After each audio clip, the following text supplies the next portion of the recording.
Afternoon and good evening wherever you are watching us from. On behalf of the Nepal Institute for International Cooperation and Engagement and the Water Policy Center, it gives me great pleasure to extend a warm welcome to our distinguished speakers, chair and participants who have joined us with the session. To chair this session, we have Professor Yoichiro Sato with us today. It's my great pleasure to introduce the chair.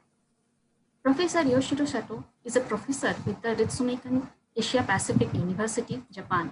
He is an experienced professor with a demonstrated history of working in the higher education industry as well as in the government. He is presently focused on producing the next generation of both academic, policy, and opinion leaders.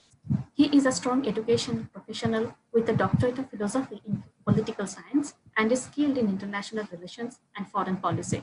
Without extending further, let me request Professor Sato to take charge of the session. Over to you. Thank you very much, and I'm very sorry my technical error has delayed some of the session. But without further ado, I'd like to move into chairing this session. We have 4 speakers for this panel, and each speaker will have 15 minutes of presentation. And because of the time constraints, I will have to be very strict about this. I'll give you a warning at 12-minute mark, and then you will have 3 minutes to conclude and wrap up your discussion. The first speaker is Dr. Koel Basu, Assistant Professor of Jankpur College, and her presentation is Media in Times of COVID-19 Responsibilities and Relevance. So please, Dr. Basu, proceed to your presentation. Am I audible? Yes, I can hear you. Okay. So I have sent the PPT. I want it to be shared.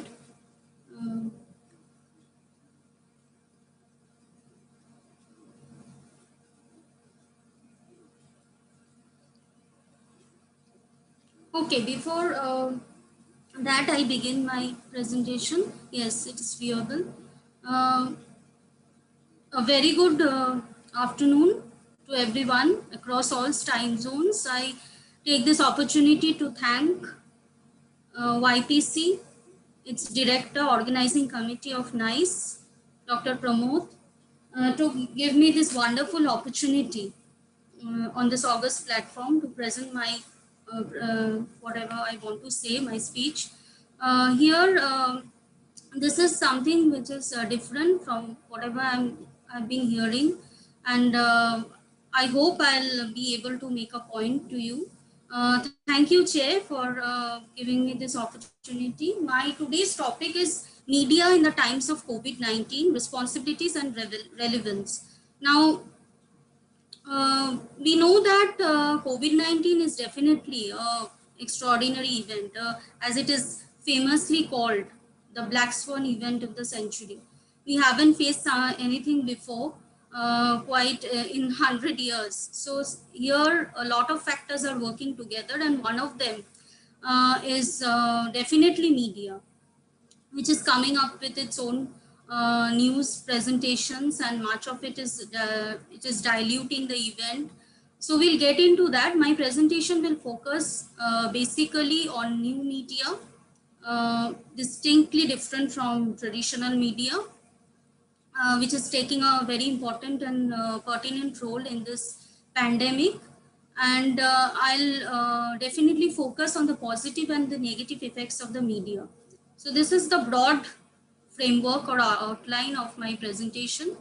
So to start with, I'll refer to a very important article that has been written in July, which just came up in scroll.in by Sanjay Subramaniam, where he is talking about the pandemic, whether it will be a turn in history. Will the pandemic be a turn in the history of the world? Now, definitely it will be a turn, as we here are discussing about post-pandemic world, but I want to make my submission that before discussing about post-pandemic world order, we are still in the pandemic. We are navigating the pandemic. So I think it's very early to talk about a post-pandemic world order, and we should directly come to the present circumstances, what's going on. Next slide, please. We are talking when we are talking about the new media, we are talking about uh, websites, blogs, social media, which is playing a very important role. And since we know that media is the interface between government, grassroots communities, policymakers, new media is increasingly playing a very important role, as traditional media has taken a back seat. And here I have given some figures regarding the users of new media, as Facebook, followed by YouTube in India, as statistics says. And then there are WhatsApp users. There is a important term used by Lancet, the WhatsAppitis. We are so much used to new media in our daily lives, WhatsApp, Facebook, everything, that we are hooked to it. So new media is increasingly playing a very important role in our lives, and to putting up stories about the pandemic. I think the slides are not moving, are they? Can you see my slides? Hello? Yeah. Media's role and COVID-19. I think first I'll focus on the positive sides of what media is doing. Media is playing a very positive role throughout the world, and it is raising public awareness about the disease outbreak. It is educating people regarding by coming up with posts on hand washing and various measures that we should take in order to keep the disease at bay. Social media like Facebook has launched a dedicated COVID-19 information center. It has also given funds to WHO, and it is asking us to how to cope up with staying at home. Staying at home, because home is the new quarantine sanctuary. Twitter is also focusing on providing country-specific information on the pandemic. Instagram is also coming up with posts on it. Likey, LinkedIn, they are also there. Next is important is content. I'll talk about briefly about the content. Here I am saying that content is the king, because whatever we present, whatever the media presents, and I have taken a quote from the famous novelist Ben Okri, where he's talking about not only self-isolation, and there are certain errors, please forgive me in the slides, self-isolation and science that save us. It is also laughter, catharsis, and the optimism of being able to see beyond the times. This is very important. Media should play a role in helping us to see beyond our times, with stories, with songs, and that's why media is extremely, content should be standard and ethical. Otherwise, there are two emotions which will grip us, that is fear and anger. And there is a lot of anger against the media because of its inauthenticity. So content should be very important, and the social media hysteria should be combated. As we know that Facebook CEO has admitted that he's trying to develop ethics on Facebook. There has been a lot of controversy regarding Facebook recently in news about BJP and Facebook nexus. They are not focusing on hate speeches, all those things. And so therefore content is a very important factor. It should be balanced, informative, and unbiased. And if we talk about the next part, that is about misinformation and disinformation, how media is playing a very negative role, especially social media.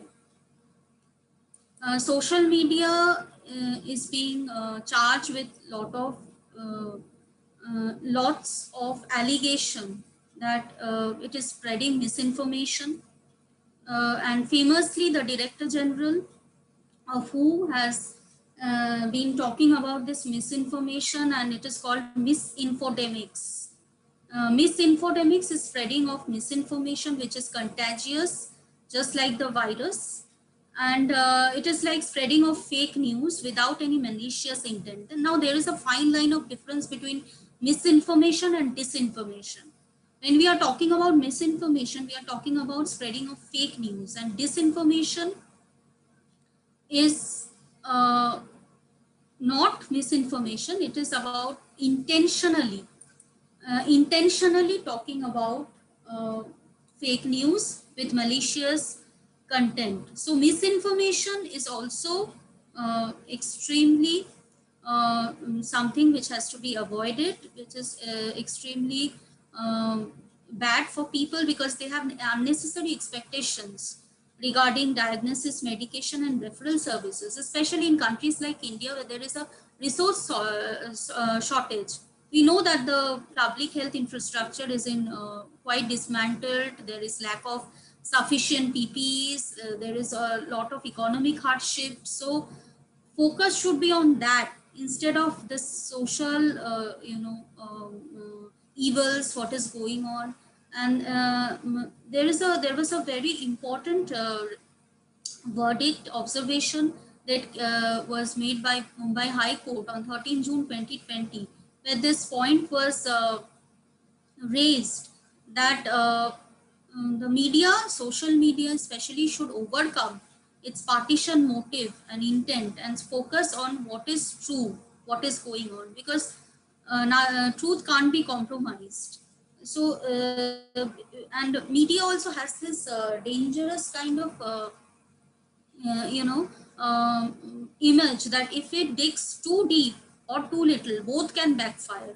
The public will always be able to identify if it if it is non-calent about what's going on, and if it digs too deep also, there is a lot of problem, because the governments expect the media to be its cheerleader.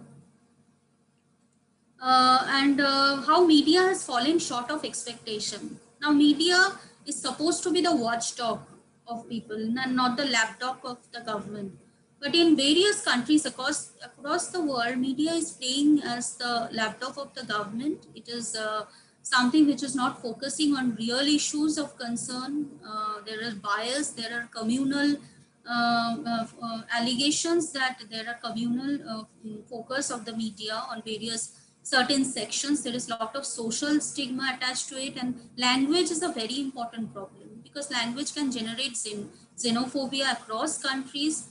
So media should be very careful the kind of language it is using to portray whatever is happening around the world. And we know that in a certain in a span of 4 hours notice, when the Prime Minister of India announced about the lockdown in March, the media was called in, and through video conferencing, he particularly said that the focus of the media should be positive and not negative on happenings and news on COVID-19. So, and the media started saying that no Prime Minister ever has folded hands and asked them to do so.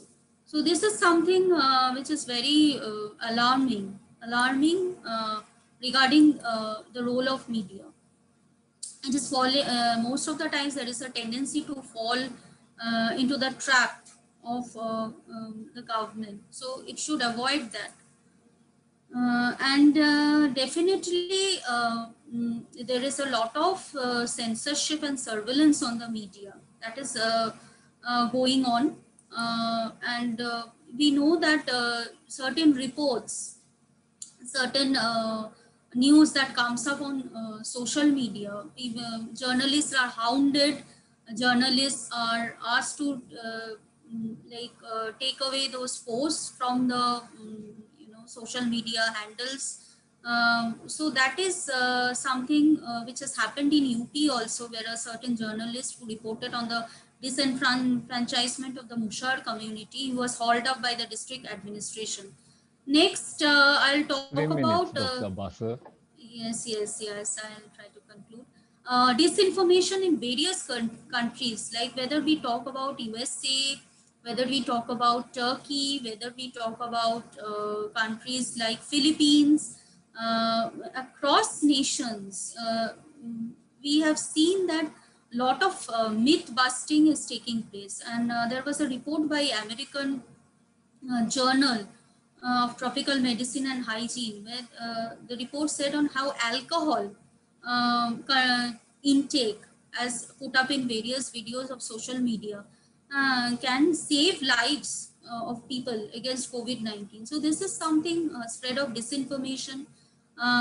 With also in Duterte government in Philippines, in the pretext of anti-terrorism law, has clamped down on dissent.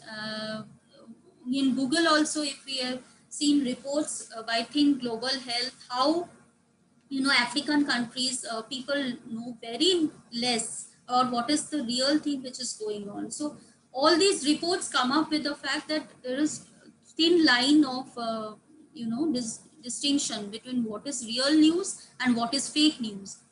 And in Turkmenistan also, there is a lot of deception and secrecy that goes on. So the role of media should be very authentic. The fight should be against inauthenticity. The onus is not only on people who are consumers and content makers now and the present times, but also on the media, social media, to resist this kind of clamping down by the government, which is very important. The media should live up to its expectations to become the conscience of nations across the world and not play to the gallery. Thank you.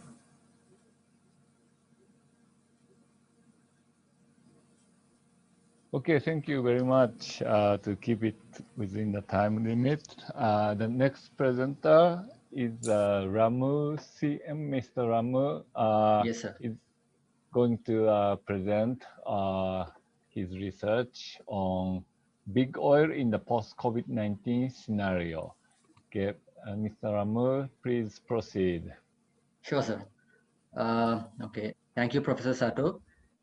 Thank you, Nice, and thank you, Dr. Pramod Jaiswal, for this opportunity.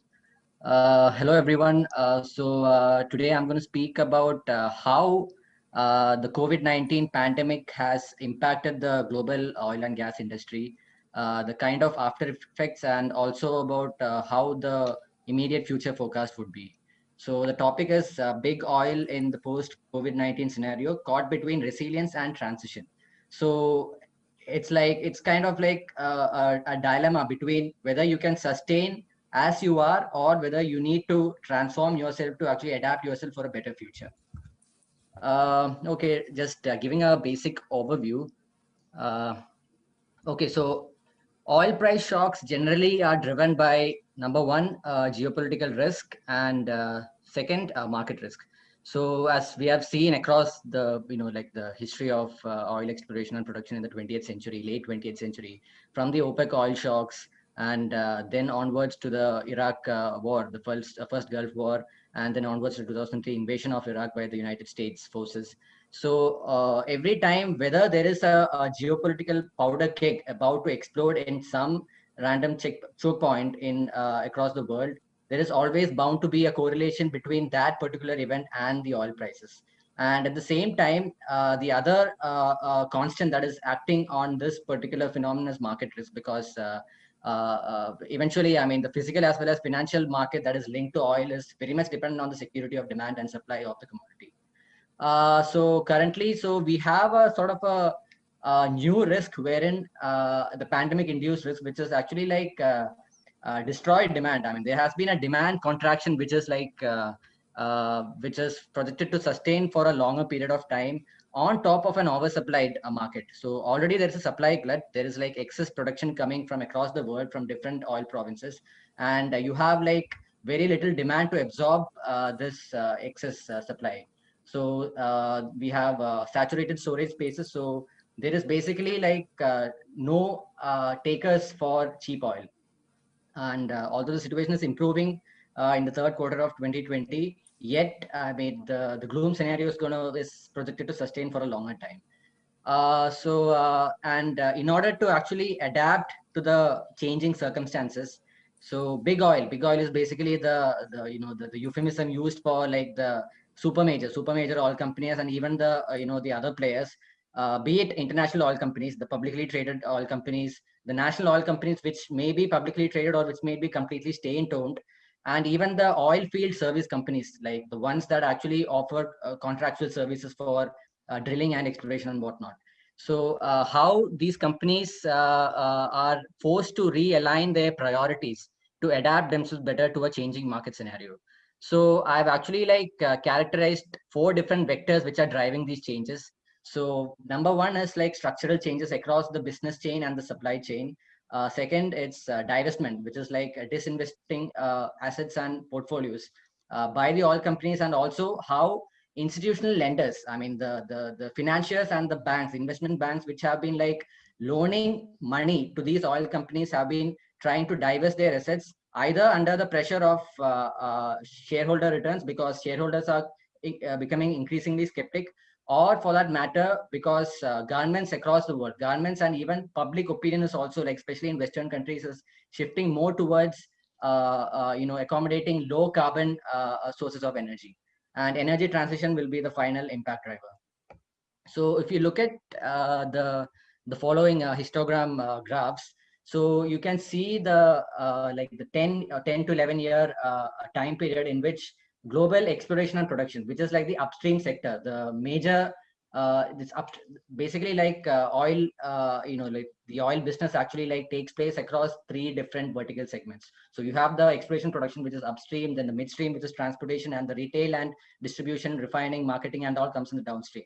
So in the upstream sector, there is already, like if you see the trend, in 2020, there is a $1 trillion projected decline in the revenue that would be earned by oil companies. And as opposed to that, over the like in the investments chart, which is like over the 10 years, what you can see is that even investment commitments have also come down a lot, which is like a direct impact of what the pandemic has done to the oil industry. So if you compare both these graphs, what you could see is big oil's rising debt. So basically you see like in the previous slide, the revenue generated is quite less over the last 10 years compared to the investments, the input costs that have actually gone in terms of exploring and exploiting these oil reserves from the different provinces. So what we can actually infer from this is that oil exploration is basically financed hugely in debt and equities. So that means that there has been comparatively little returns to shareholders over the last 10 to 15 year time period. Okay, so talking about the first point, structural reformation in the oil and gas sector. So yeah, the emerging era of for big oil, I mean, which is driven by the pandemic-induced demand destruction, is going to be driven by intense competition. Yes, because it's like it's a very Darwinian way of putting it, but those companies which are already leveraged on high debt burdens are actually like filing for bankruptcies, while the super majors, the integrated oil companies which have consolidated assets and portfolios across the business chain, are able to survive and sustain. So there will be competition among those companies which can actually like go ahead with their reforms. And this will be accompanied by technology-led rapid supply response, because in order to survive in a parsimonious environment, an environment where oil prices are going to be lower for a comparatively long time, you need to reduce the break-even cost. So more innovation technology is required for that. And flat to declining demand, because even the IEA projects that demand will most probably pick up only by the last quarter of 2022 and to the first quarter of 2023. And this, which is going to make oil prices stabilize around the $50 to $60 barrel, which is not a pretty high amount. Investor skepticism and activism, I will speak about it in the latter slides, and increasing public and government pressure. So these companies have been using this crisis basically as an opportunity to reposition their portfolios and transform their operating models in order to have more shock absorbability, to reduce cost overruns, to accommodate more cost externalities in terms of the changing scenario. So mergers and acquisitions have been taking place, like consolidating the oil assets, oil and gas assets across the business chain. So one of the significant examples which I can put forward over here is the Chevron Chevron is like an American super major. Chevron's acquisition of Noble Energy. Noble Energy is a Texas-based integrated oil company. Basically, it's mostly into gas production in the Eastern Mediterranean region in the Leviathan and the Tamar gas fields of Israel. So this is like one of the most significant deals that have happened in the aftermath of the pandemic, wherein a major company has actually like acquired majority participating stakes in a company which is finding it difficult to like go about with the current environment. Then divestment of assets and portfolios. Yes, I will speak about it in the latter slides. And industry consolidation, which is basically like so safeguarding your assets to better absorb the shocks that are coming at your way.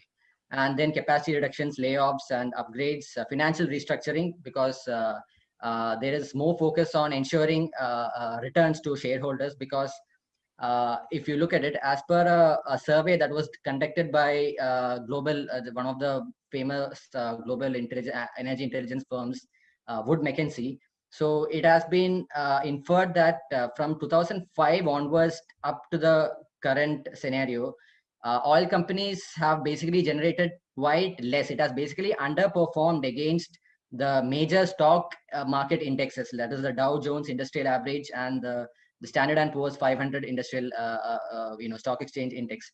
So it has performed poorly. Basically, it means that the stock valuation have been low. Like the amount of reserves, oil assets and reserves that have been booked have been like pretty low compared to the capital that has been invested in terms of exploiting these reserves. And also in order to bring in a reconfiguration of the value and supply chains. So if you look at the capital expenditure, which was actually pledged by some of the top-notch oil majors in 2020, and how they have actually come out with a revised version, like they have actually cut down their expenditures. You can see the blue one and you can see the yellow ones. So you look at the changes, I mean, because this is one kind of a risk that these companies did not anticipate, at least even in the last year.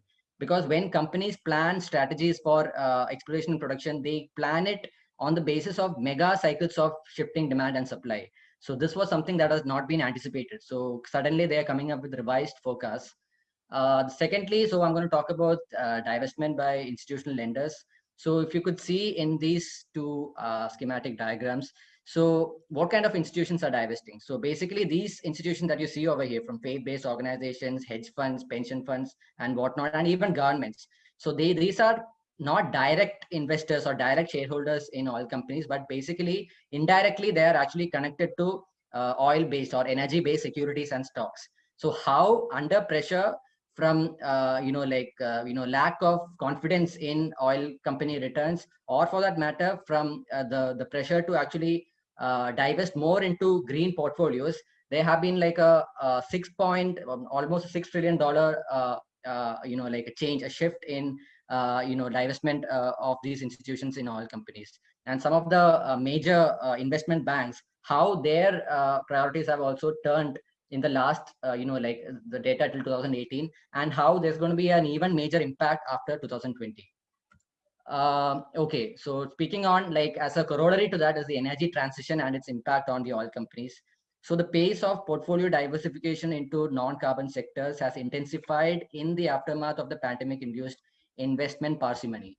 So already, like after the 2015 Paris Accords, there has been a lot of pressure, both by means of government pressure, policy response, and market response, and even public shaping of public opinion. There has been pressure on major oil companies, especially in Europe, as opposed to the United States, especially the European independent oil companies, to divest their portfolios and actually integrate more renewable component into their operations portfolio.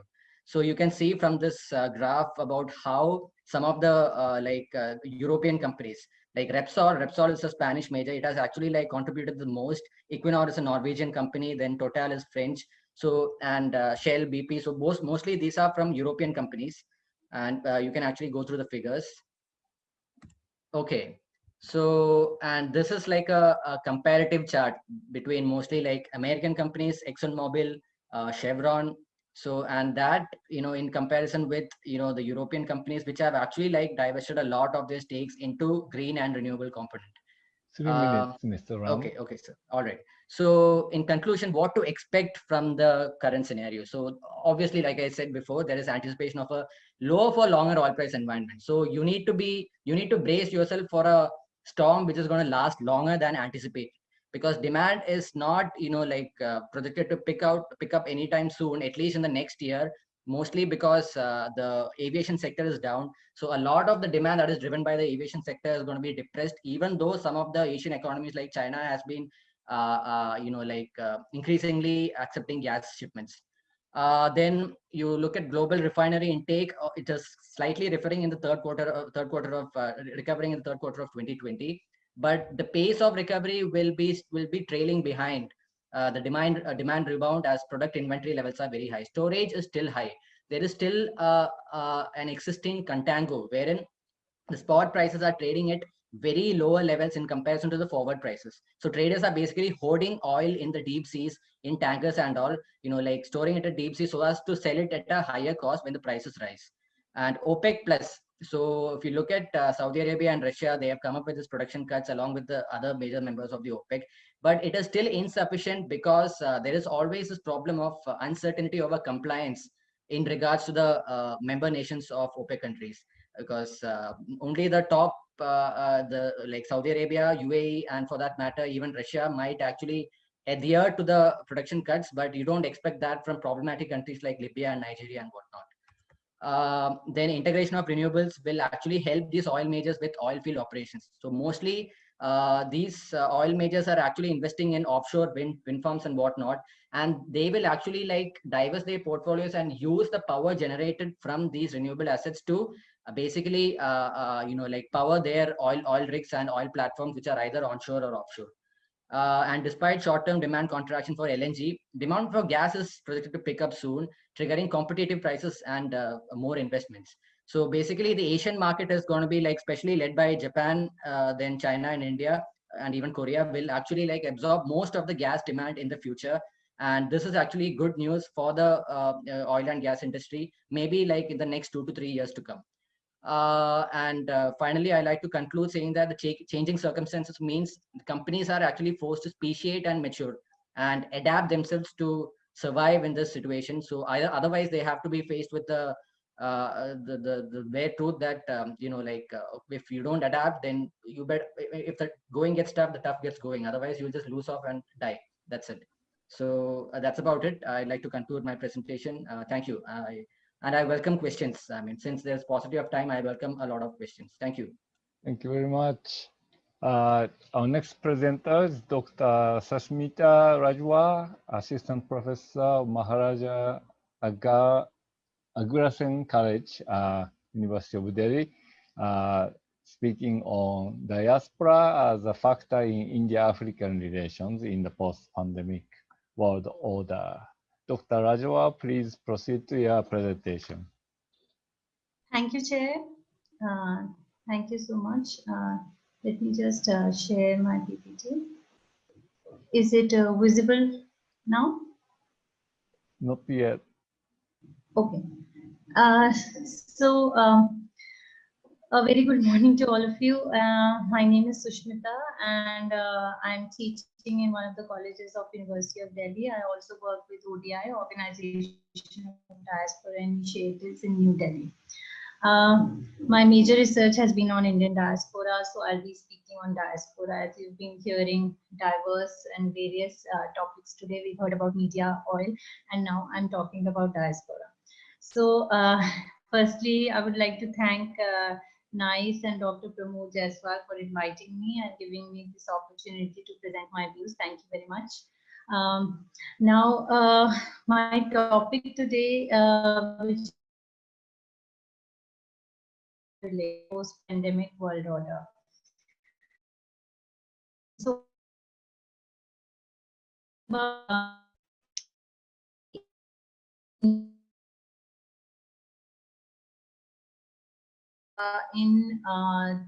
between the relationship between India and Africa, how Indian diaspora has been seen within this relationship of India and Africa, and how in the post-pandemic world order, diaspora is going to play an important role in this bilateral relationship. So let's just start by giving an introduction about how migration of Indians started towards African countries. So if we look at the whole or total number of Indians who are present as diaspora in Africa, it is around 3 million people. So the migration that took place from India to Africa, mainly it started after the huge amount of migration, the large number of people that started migrating started only after the abolition of slavery. So we see that major population is found in countries like South Africa, Mauritius, Kenya, Reunion, Tanzania, Mozambique. South Africa and Mauritius are the countries where most of the Indian diaspora population belongs to the Indian indentured labor category. And East African countries like Kenya, Tanzania, other places where we see the major population is from the Indian businessmen who had migrated for business purposes. Between 1653 to early 19th century also we find some writings that suggest migration towards these Dutch colonies that existed in Africa and British colonies too. But major migration started instantly after the abolition of slavery in 1833. Indian indentured labor system was a kind of system that was invented by the colonizers basically to involve and to recruit the diligent and effective Indians towards African colonies to work in the plantation fields, mostly the sugarcane plantations, firstly in British colonies of South Africa and Mauritius. So this was a kind of contract which the migrants were supposed to sign, and they were initially taken for a period of 5 years, and then they were given this option to either they could come back to India or they could settle at the same country where they were living in. So this was a kind of contract that they signed, and then they took on this long journey of going towards other nations. So many Indians migrated to African colonies, many also went to the Caribbean at this time period. South Africa was the country where from we see that 1860 to 1911 around total number of 1,52,184 Indians had arrived in South Africa. So this was the time period where maximum migration took place. Another important country is Mauritius, where the first indentured labor population, the ship Atlas, arrived on 2nd November 1834. This carried the first batch of Indian indentured labor to Mauritius, and this ghat is today known as the Apravasi Bharati Ghat. And this day, 2nd November, is also celebrated as the Apravasiya Day with great pomp and show in Mauritius. So the indentured labor are much recognized in Mauritius too, where there are around 68%, they form around 68% of the population. Now, there was one other category of Indians that migrated, which was called the passenger Indian categories.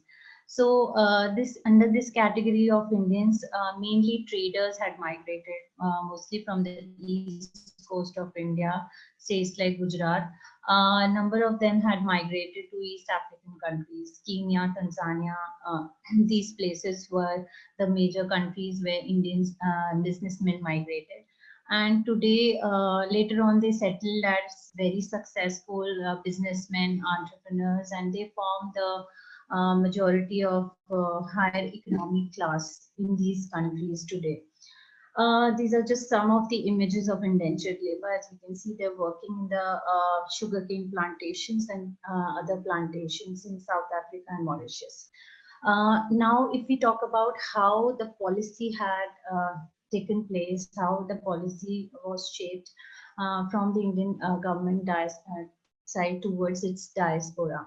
So from 1950s to 1990s, we see this period, we call this period of the period of disengagement with the diaspora. There was no policy of associating the diaspora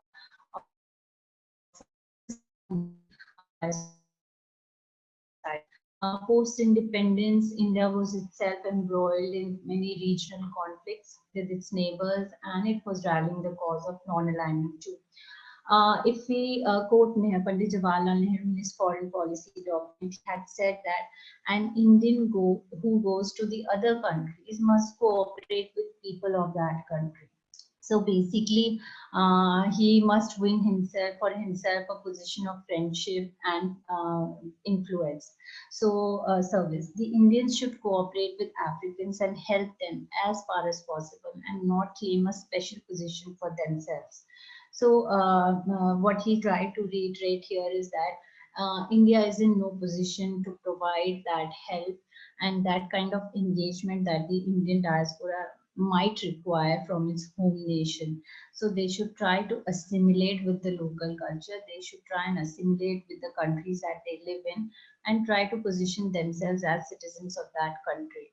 But after 1990, we see a major change in the diaspora policy of the Indian government.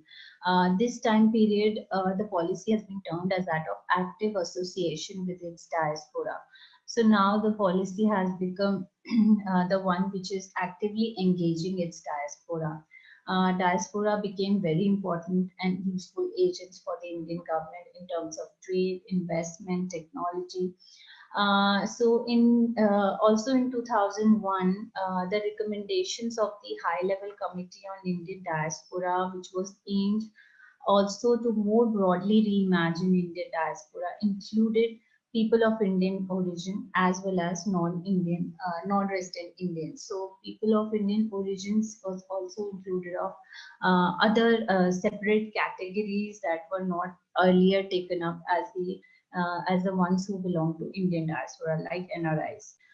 In 2005, also a separate Ministry of Overseas Indian Affairs was established to separate the Indian diaspora basically from the MEA, because this could be this provided a lot of hurdles in the way of implementing policies in terms of diaspora, that the MEA had to take over separate cases and separate case studies of diaspora. So a separate ministry itself was designed to facilitate the policy measures that were already taken up by the Indian government. This was a very important step if we look at. Now, the other important initiative that actually reinforced the idea of Indian government towards the Indian diaspora policies, the launching of the Pravasi Bharati Divas. It is also an initiative which was launched on 9 January 2001.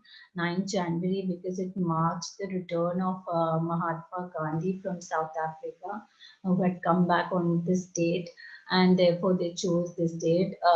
So every year on 9 January, PBD is celebrated as a big celebration, as a big occasion where Indian diaspora from all over the world are invited to participate in the event. Earlier, there were a lot of criticism regarding the PBD.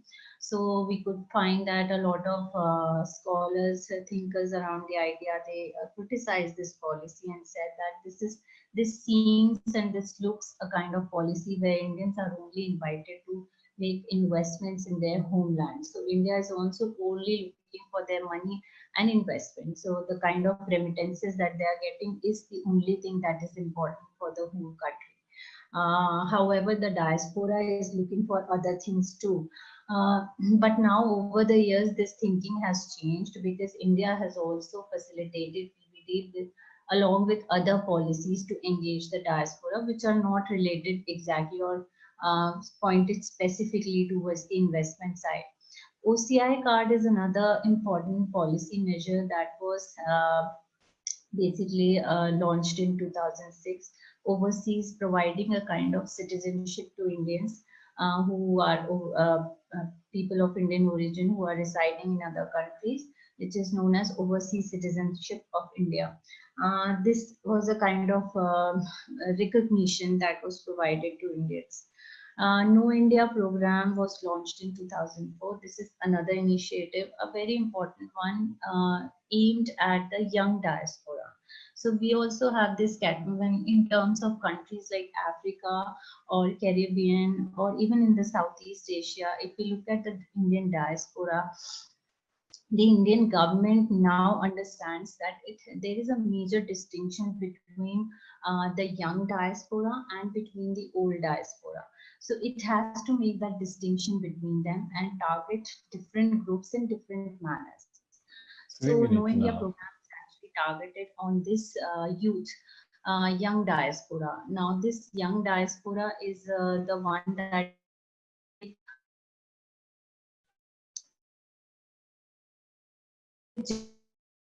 provided this opportunity to come and visit their homeland and see how their land of their ancestors is. And this is something which is actually providing them this opportunity to know their homeland. Another program is Tracing the Roots program, which was launched policy in 2008. And this program was mainly aimed at the Indians who belong to the old diaspora category. So indentured labor families are the ones who are going to be benefited with this program. They can find out which part of the country their ancestors or their forefathers had migrated from. Like most of the indentured labor diaspora that went to South Africa and Mauritius, they migrated from states like Uttar Pradesh, Bihar, and these are the regions where they migrated from. And if they want to know exactly which place, the government is also trying to find out exactly which place they are going to they have come from, with the help of various documents and written documents that had been preserved. Because the colonizers, the British government had this policy of maintaining everything in a very organized and sequenced manner. So all the documents are still maintained. If we go to countries like Mauritius and South Africa, there are museums where they've actually preserved, archives where they've preserved the written documents. Mini PBDs, Pravasi Bharati Divas mini sections have also been started, which are hosting in special countries like South Africa. Durban was the one where 2010 mini PBD was hosted, in order to basically facilitate interaction with specific countries too. So PBD is a much larger event where diaspora from different countries come together. It's not possible to provide specific issue, specific concentration on one country. So many PBDs help in doing that. Then there are other policies these are some examples, like scholarship programs for diaspora children, quiz for diaspora people of Indian origin. These actively help in engaging the diaspora in different regions. Now, if we look at how Indian diaspora is going to play a major role, Indian diaspora in Africa has already, it has been an active facilitator of developing this relationship between India and Africa. If we look at the past few years also, the Indian government and the Indian Prime Minister's several visits to various countries in Africa has also been a very important factor. Because the addressing and recognizing of the Indian government to these diasporic organizations is something which is very important. These Indian diasporic organizations that exist in every country, almost all the countries with major diaspora populations in Africa, they have worked effortlessly and tirelessly during this pandemic. Dr. Rajwa, please conclude. Yes, sir. So these diasporic organizations have worked effortlessly and tirelessly during this pandemic. They have worked in providing relief work. They have worked in providing whatever materials were needed to the local population. I think that post-pandemic, in the post-pandemic world order, the work of these diasporic organizations should also be a focus for research. So if there has to be a research on diaspora, the research should also focus on these diasporic structure, roles, functions of these diasporic organizations, and the linkage between these organizations with the high commissions. That could bring out a lot. There is also a huge population of successful entrepreneurs and industrialists in South Africa. These could also help in recovering many economies of African countries from this crisis. The Indian government can also seek several ways how to facilitate that, how to facilitate this kind of interaction between these entrepreneurs. How can they help in recovering African economies? Some of them are influential enough, because they are also part of the governments in many countries. So it can be done in a very successful manner, and this can further improve the relationship. Collaborations and cooperations in the field of medical science, because telemedicine is one of the major initiatives with the help of which India has interacted, that can be done. And tele-education, with the help of which India is already providing education, tele-education to many African universities. This can also be an initiative that can provide prospects for improving this relationship. So in all, I would like to conclude by saying that Indian diaspora can play a very major part in this world order, in further enhancing and improving the relationship between India and Africa, which already has a goodwill that as compared to any other diasporic population in the continent. Thank you. Thank you very much. Our last presenter is Ms. Utkarsha Mahajan. Yes, sir. Yes. I want to share my PPT. Yes, please.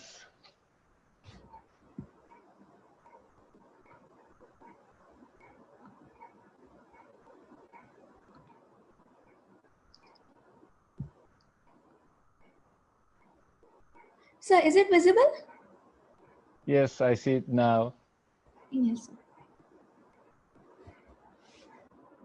Yeah, my topic for today is the role of space sector in the post-pandemic world order. Here, if we see, space is one of the most relevant aspects of any international engagement when it comes to the technological domain or technology sharing amongst the nations or even the private sector. In the post-COVID-19 pandemic, it has been responsible for reshaping geopolitics at global and regional level up to some extent, but still significant. The great power competition can be seen extending beyond the traditional territorial boundaries, even as the world enters post-pandemic phase in the near future. New dimensions of the competition that need to be considered for evaluating the changes in the balance of power equations, where outer space which is the final frontier beyond the territoriality and the maritime boundaries for geopolitical competition, has been one of the significant aspects in the recent times, which will continue to play a crucial role even as the COVID-19 pandemic as the influencing factor. Um, in spite of a few delays and budget constraints during the pandemic, global space sector has been advancing.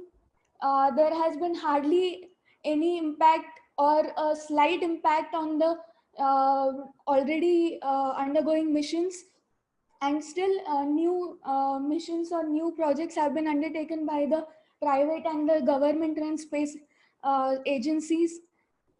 And if we see the news, there has been at least one or two news every week when it comes to space sector or the any kind of achievements in the space sector. Space is omnipresent in the economy at the global and national level. Space technologies that are transferable to the earthbound sectors such as health, mining, education, which will be enabling the recovery from the post-COVID, from the COVID-19 losses. Especially if we see India's case, India has recently opened a private sector, which I'll come to later on. Then the pandemic has created a need for more digitized and remotely connected world. with a need for more satellite based or telecommunication based services coming into play in the day-to-day life, or mainly the business sector, where because of the restricted mobility, where the space-based connectivity is important. Then what is the impact of COVID-19 pandemic on the space sector? Leveraging the space-based capabilities, space-based services at the international level will be a major aspect of spacefaring nations' international engagement. Civilian and the strategic space technologies and the space-based assets are bound to play a vital role in the promotion of national interest, especially when we can observe a trend of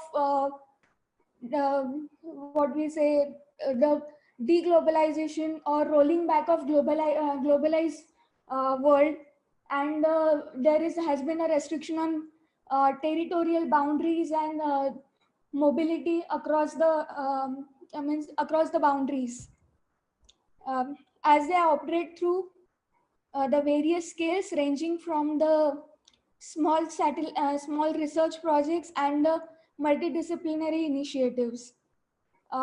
Impact of the crisis on the specific segment of the space value chains and on the individual space domains include satellite manufacturing, access to space, Earth observation, satellite communication, navigation, space exploration, and space situational awareness, which is one of the most recent aspect that needs to be considered when it comes to the navigation or the new projects come up, and for the space traffic management.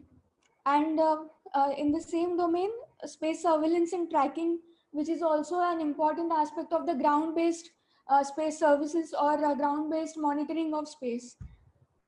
The impact of crisis can be observed on the demand, supply, public policy, and strategic impacts and actions, and also on the access to finance in order to derive a qualitative view to the on the resilience per space. If we see the space domain, one second, yeah. Next is, if we see what have been the advances during the COVID-19 pandemic in the space sector, the space industry has continued to work even under the most difficult times, and there have been constant advances and launches have taken place even during the pandemic. Two Russian astronauts and one NASA astronaut were on board the manned mission using Soyuz rocket, which launched in April 2020 from Kazakhstan launch facility. Then Russia has also plans to test 2 new rockets in 2020. It is also looking forward to build its own reusable launch rocket and resume its lunar program. NASA and SpaceX successfully have launched the commercially built Crew Dragon, which has been used for a while now. During the pandemic, which was followed by a launch of Cargo Dragon in May 2020.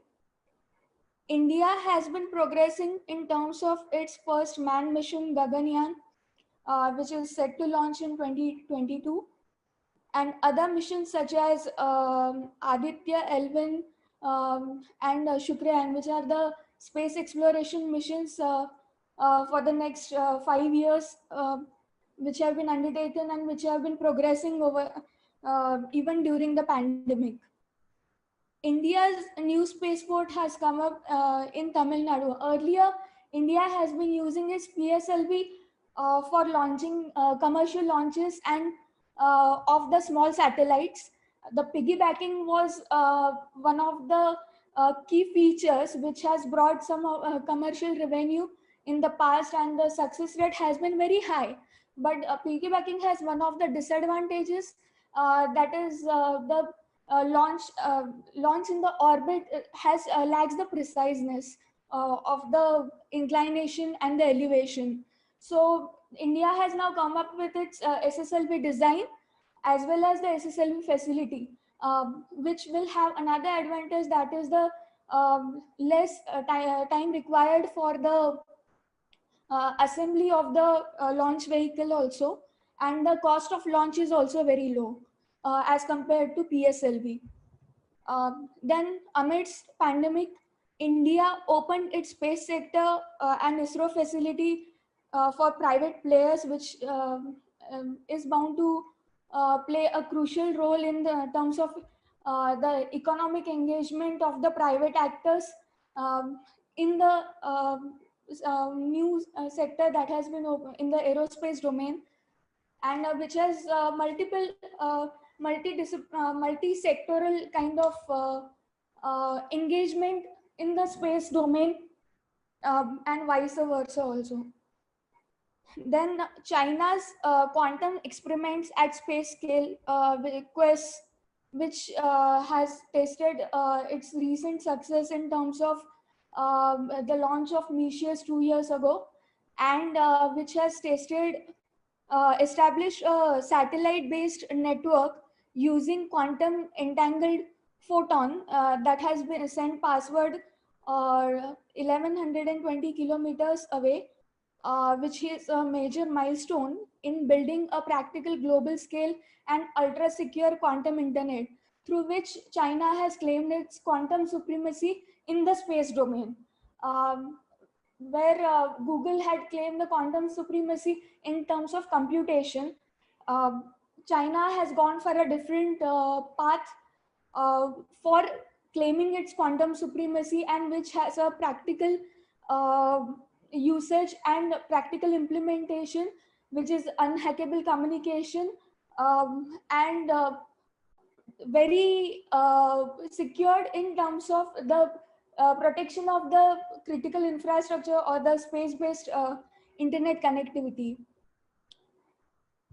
Then China has also launched an IoT satellite, which has dual use applications, mainly in terms of strategic aspect. IoT can be used for controlling the military equipments on ground, which is another achievement. And China has also completed its Baidu constellation for the global coverage, and it has already started leveraging it to the neighborhood in Southeast Asia and in South Asia also, especially to Pakistan. They have started building their ground station alongside its industrial complexes. Then the increased role of new space is another global trend that can be observed. New space is basically, it refers to the small satellite range in the LEO. Basically, the micro satellites, pico satellites, and nano satellites, which are easy to launch, have specific applications for commercial purposes. It has been preferred due to the not just economy, but You have also 3 minutes now. Yes, sir. So these are some of the recent trends. Then ubiquitous connectivity, 5G and beyond, which will be based on space-based internet, especially if we see the recent launches of the 60 satellites in the LEO by SpaceX, which is a part of its Starlink project. Then other this has been one of the upcoming phenomena which will revolutionize the internet connectivity and the new services that will come up. Then there are some other stakeholders which have been coming up or have been playing a crucial role in the during the pandemic.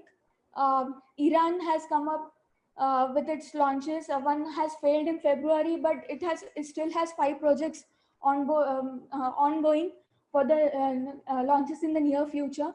Then UAE has launched its Hope probe for the first Arab Mars mission. Then JAXA, Ariane Space, Israel, South Korea, they have also been progressing in the terms of their launches and new advances in the space domain. Then components of space sector that affected that have been affected during pandemic. I'll not go into the details of all these, but here you can take an overview. If we see the domains, there are the civilian space domains that we have been looking for in terms of economic as well as for civilian applications by the government actors. Their Earth observation, satellite communication, navigation, access to space, satellite manufacturing, which has which has various aspects to it. That is ground segment and downlink services, geo satellite operators, constellation operators. Then the integration of computational techniques like big data analysis and the integration of AI with them has also been a part of recent advances that have been undertaken by most of the major spacefaring nations, but are yet to come up as a part of other spacefaring nations which are still which have their programs still at the initial level or at the level of infancy. Then space situational awareness and space surveillance and tracking has been one of the one of the domains. Then space exploration, which includes human space flights, science and astronomy, and solar system exploration. Then if we see the navigation satellites, there has been an increase in the global coverage, the navigation satellite constellations with the global coverage, and the domain has become more competitive. Definitely US is going to lose its dominance in terms of GPS and the services based on GPS, which has contributed to its economy for a long time now. Then the impact of COVID-19 pandemic on the space sector. Here I'll just leave it for observation of each of the domains which have been discussed in the previous slide. So here in terms of drivers, which are the drivers, that is demand, supply, private investment and public policy.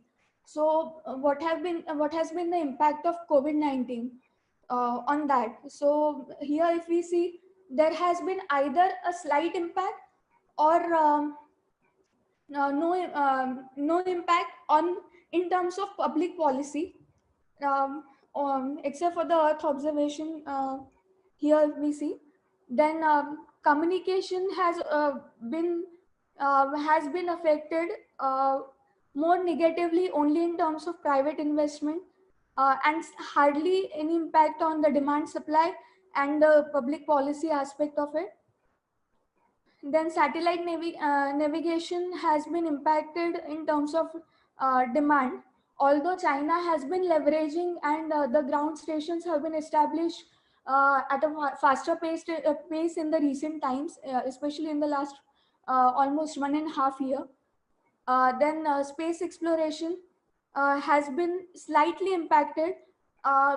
The progress has been taking place, although there has been a diversion of budget for the same, for the research and development in terms of COVID-19 pandemic, the technologies that have been required, like ventilators and all. Then the space situational awareness is another domain which has been affected, which has not been affected as much as the communication or the Earth observation sector. Then the access to space, which has been affected a little negatively, but still has continued to progress slowly during the pandemic. There is another source which gives a more quantified manner in which means they have analyzed the impact of COVID-19 on the satellite and the space sector. Coming to the conclusion, the post-pandemic space race, which will be governed by the resilience of the space agencies, state space agencies, and the role of private players as well. There has been a larger collaboration in the private and the state government actors in the recent times, which has brought out more efficient or more better results than in the past. Space in the Sustainable Development Agenda, which has been one of the aspects when it comes to the use of the recent technologies, not use, the advances in the technologies in terms of traffic management and monitoring, space situational awareness architectures, and the development of the infrastructure facilities for that. So the fulfillment of these sustainable development goals um, um, has has been one of the agenda for most of the state space programs.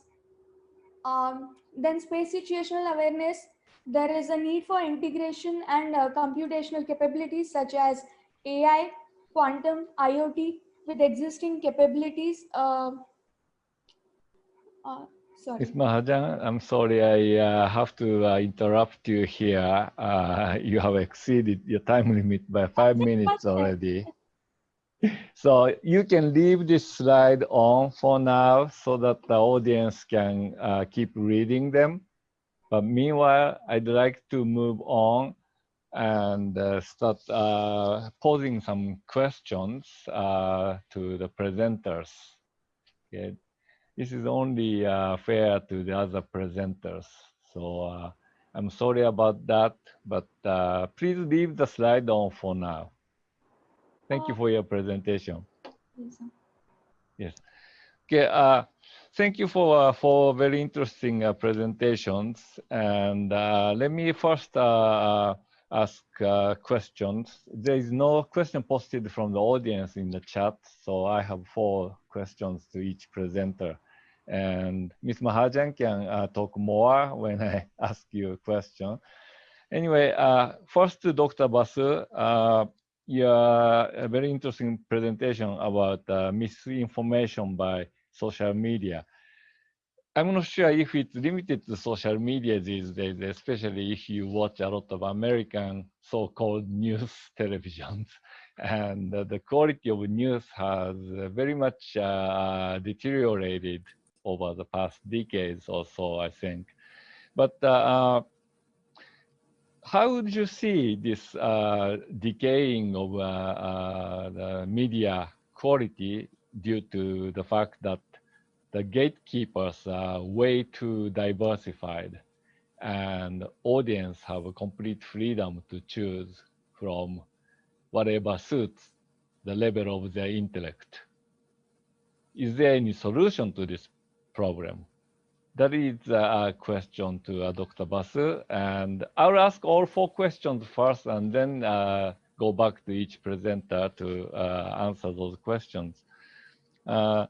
Ramu, my question, you presented a very comprehensive analysis of the state of the oil industry, the major oil companies. Very interesting description and analysis. I would like to hear more about their geopolitical relevance. What does that mean for global power competition, especially involving the United States and its key rivals like Russia and China, and some of the proxy states in the Middle East and other regions? All right, sir, noted. Yeah, thank you. And Dr. Rajawar's question, the presentation on Indian diaspora in Africa, again, it's very interesting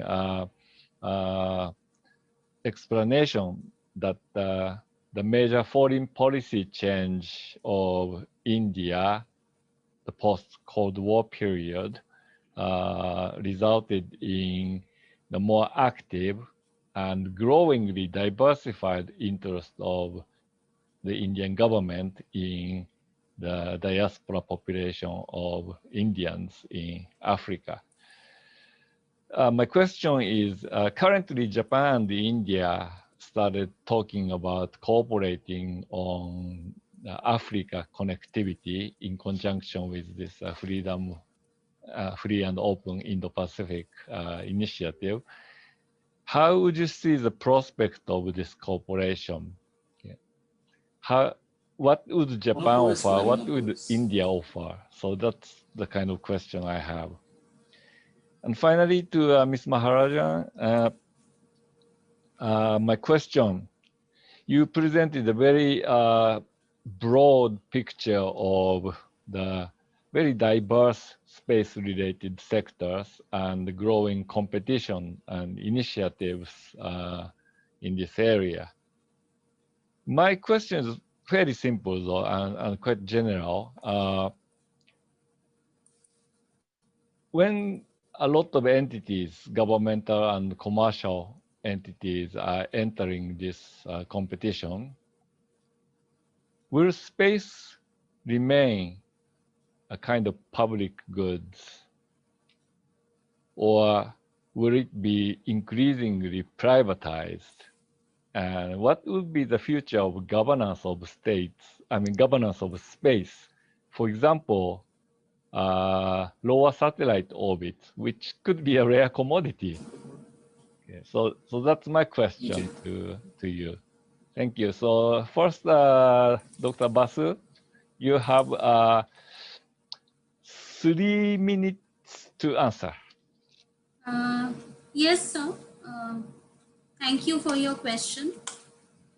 As far as I can understand your question, you are talking about of decaying media quality and what is the way out of it. Because as you said that as gatekeepers of our conscience of the nation, as well as its citizens, media has become much more diversified. And the fear as well as the relief is both lay there. Now the problem is that definitely there is a way out. There are way out of problems, and here also there are way out. People has to protest against the media disinformation and misinformation. They have the right, and they should be aware. Now they are protesting. There are movements that are going on throughout the world, across nations. Protest movements, they are coming up against this disinformation, conspiracy theories that are going on. And as has been said by Robert Entman, that the free press cannot be free. Yes, definitely the free press cannot be free, but media is building up resilience in the and this we can look forward to it in the post-pandemic world order, where the ubiquity of territorial sovereignty will going to stay, whatever may be the situation in a multipolar world. And here media can break that vicious cycle of interdependence amongst various state cartels who are doing their bit in trying to clamping down on the media. So I think this can be the way out. And one of the instances that I can cite regarding that, yes, people are answerable. Even the Facebook CEO has been answerable to people. He has been hauled up. There has been antitrust, hearing in Washington DC, and CEOs of Apple, Google, Facebook, they have met, and they are saying that media companies are no longer monopolies. They are working on that. They are working to give proper, truthful and timely information to people. Thank you, sir.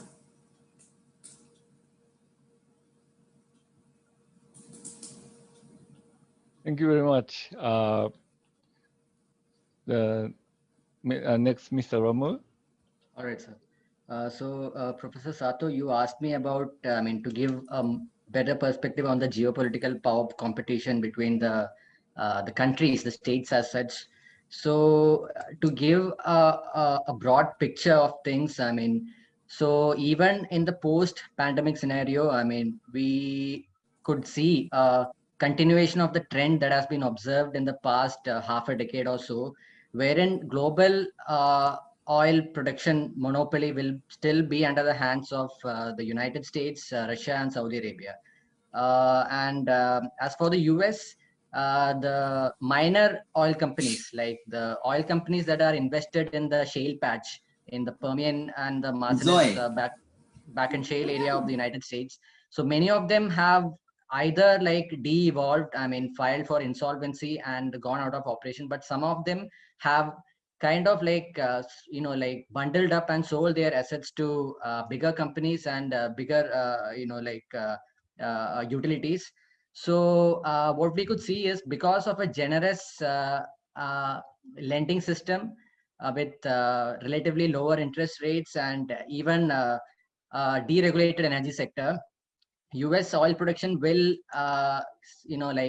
get back, we'll see an uptick in the coming years to come. And it is quite hasty to actually write off the era of the shale boom, at least even after the pandemic. And but one thing that we're not sure of is still, a lot is actually dependent on the upcoming US election.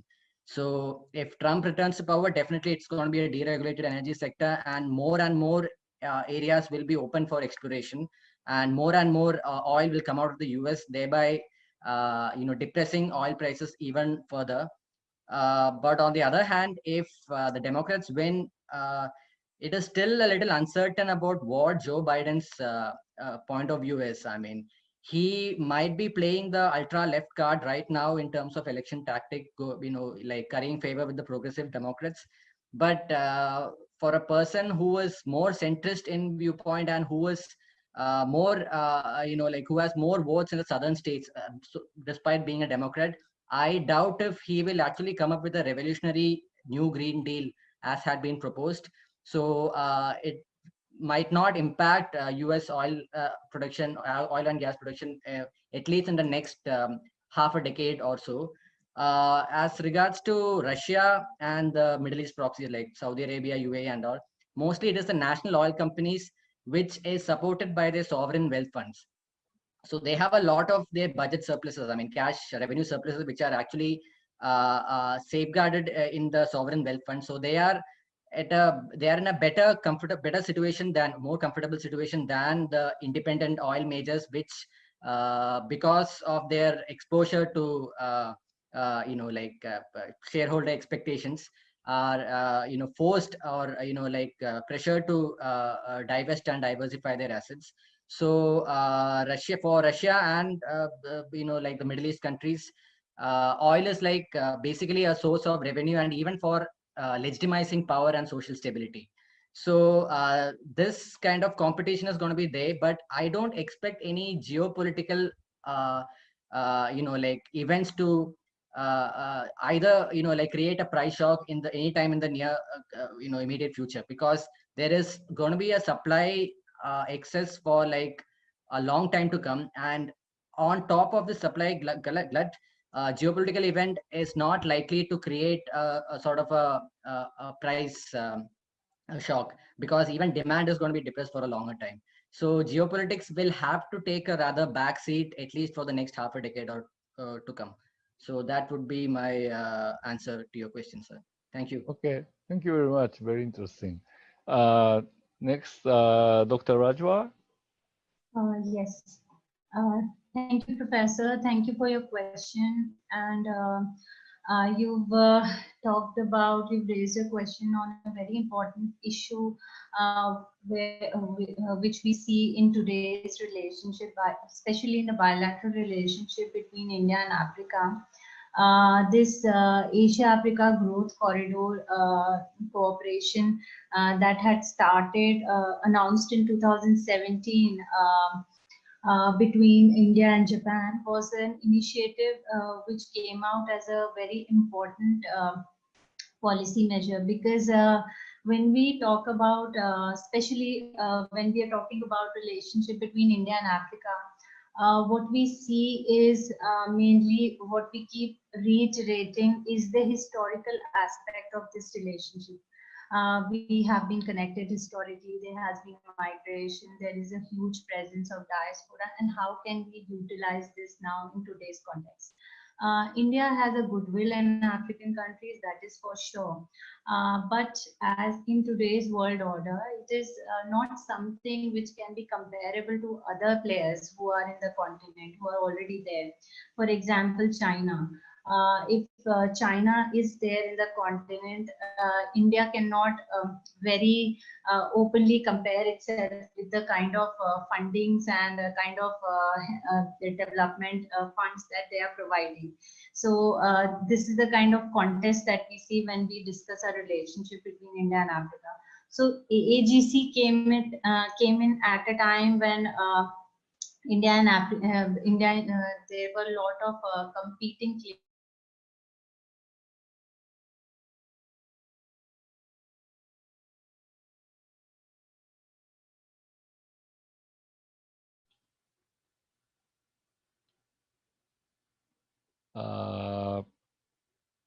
I think her computer froze.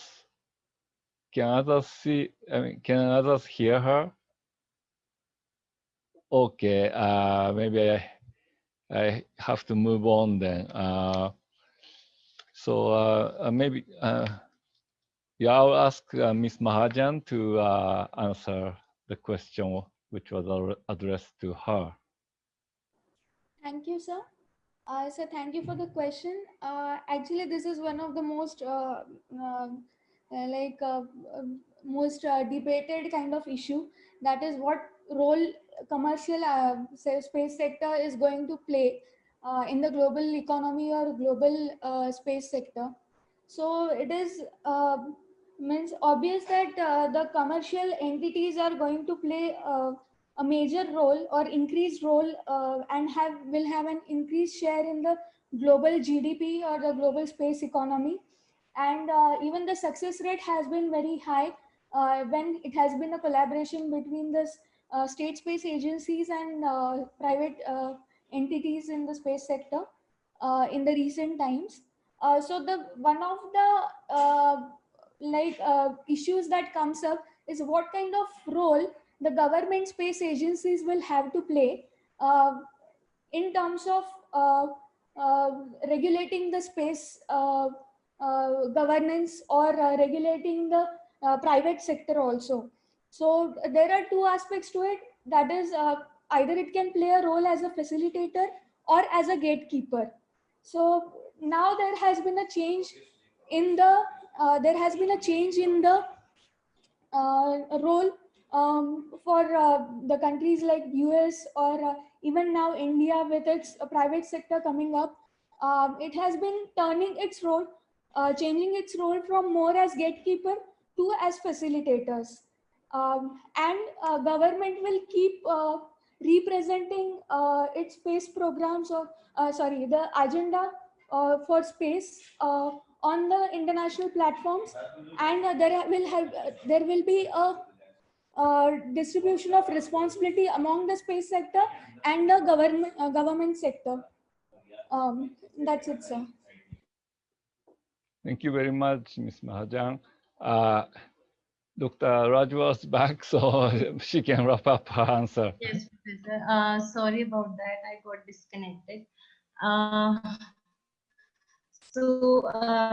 I was talking about the Asia-Africa growth corridor and how it can actually, at this point of time, how it can provide collaboration between India and Japan in order to modes of cooperation with African countries. So as we see, if we see the vision document, they have talked about providing a free and open Indo-Pacific, which is one of the major security concerns in terms of India too. If we see the whole linkages from the side of the Pacific Ocean and Indian Ocean. And there is also talk about improving infrastructure cooperation. Infrastructure cooperation includes digital cooperation, as well as improving cooperation in the fields of sectors like education. Education can be one major sector where the diaspora can play an important role, because there's a huge Indian diaspora that is engaged in the education sector in African countries as well. So if that kind of capacity building is provided with the help of countries like Japan, who has much better development assistance that it has been providing in Africa. In terms of ODA, it is one of the largest that is being provided by Japan in Africa. So if India gets cooperation with a country like that, it would be a great help, because it already enjoys the goodwill that it should in the continent, and it would be a great initiative that can be taken up. But still, we haven't had much of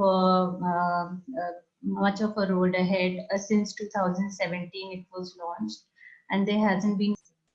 I think that's it. Thank you, sir. Thank you very much. And now it's 4:52, so we need to wrap up this session. And thank you very much for a great presentation and very good Q&A sessions. I'd like to also thank Nepal Institute and the Water Policy Center for inviting me and take part in this very interesting panel. Thank you very much. Thank you, Professor. Thank you for being with us. Saranya. Thank you, sir. Distinguished chairs, speakers, ladies and gentlemen, as we come to the end of this beautiful session, it's my great honor to propose a vote of thanks. On behalf of NICE and WPC, I would like to express our gratitude and sincere thanks to Professor Yoichiro Sato for accepting our request to chair this session. Our sincere thanks goes to all the speakers for delivering such a comprehensive and insightful presentation. We are honored to have all the speakers with us here today. We would like to acknowledge our gratitude to our friends from the diplomatic community, the experts, academia, media, and different organizations.